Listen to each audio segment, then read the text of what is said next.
It's hard to think of a car that delivers more miles per horsepower than the Mini Cooper S. It's loved by a lot of people, mostly for its styling, but it really appeals to the true car guy out there because it's really a great driver's car. It just gives you that proper feel behind the wheel. It's connected to the road, and for a lot of people who don't know any better, they probably might even think it's rear-wheel drive. For 2011, Mini has gone ahead and done a refresh on the Cooper models. Now, you can't really tell from the exterior, even though Mini claims they've done a facelift of sorts. And as you can see, apart from some red arrows there and maybe a little bit of chrome on the bottom, it's basically identical as the Minis have been for many years now. Now, the changes under the hood for 2011 are about as minor as the changes to the exterior of the car. We're talking about a 9 horsepower gain from the 1.6-liter turbocharged engine here in the Cooper S.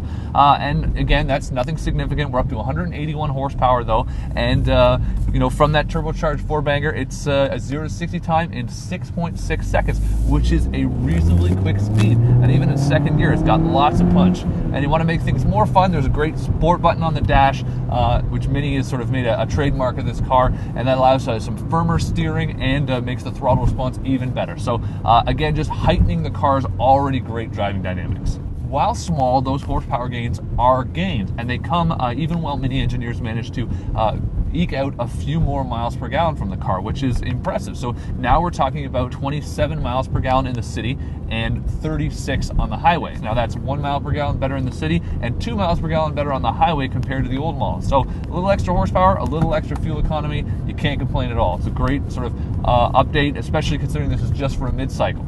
Now, one of the things that Mini hasn't changed about the new Cooper, and we really wish they would, is most of the interior. Now, they're not going to change it because this is sort of trademark Mini stuff, but all the toggle switches that they're known for, all this stuff, it's ergonomically backwards. It's impossible to use any of this stuff. You're always fiddling with knobs and buttons. There's tiny little things to control the temperature and climate control, and the whole thing's just a hassle. You spend more time looking away from the road, which is the opposite of what you should be doing in a car that's this much fun. So one of the big additions for 2011 is the invention of Mini Connected, and that's right here. Mini sort of put this new screen right in the middle of their notoriously huge speedometer, and what it does is allows you sort of access to many different things. What's really great is you can actually download the Mini Connected app for your iPhone or iPod, and you can hook it up. And what that means is it gives you access to great things like online radio stations. It will actually read your tweets to you or your RSS feeds. So there's a lot of great functionality built in there. Interestingly, Mini is really focused on Apple products. Now, unlike a lot of companies, they did some research and they realized that most people who buy their products are actually Apple consumers. They're not using Blackberries or Android, so they really decided that they weren't going to focus on doing sort of 3 systems sort of okay. They just do one really well. Along with all the other small upgrades for 2011, well, there is one other small upgrade, and that's the price. Thankfully, it is small. We're talking about an increase from $23,000 to $23,700. So that's not really hard to swallow. The one issue with this car is that, well, for that price, it's a great deal.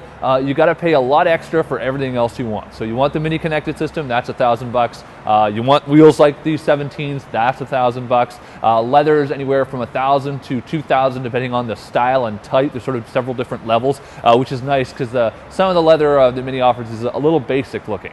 So the verdict on this updated 2011 Mini Cooper S is, well, Mini really helped improve everything that's already great about this car. You want a horsepower, they give you a little bit more. Fuel economy's been improved as well. They've even done some tricks to help the drive quality. Now, the downside of all that is they've really done nothing to help out sort of the flaws of the car, the few problems. So the suspension that was really stiff before, still really stiff, and that could scare away some customers. All the poor ergonomics inside, again, nothing. It's the same interior, and we can't think Mini's going to change it no matter how much we complain, because that's kind of the style of it. But apart from that, it really is a fabulous ride, and we can't think of many better ways to have this much fun for just over $23,000 and 180 horsepower.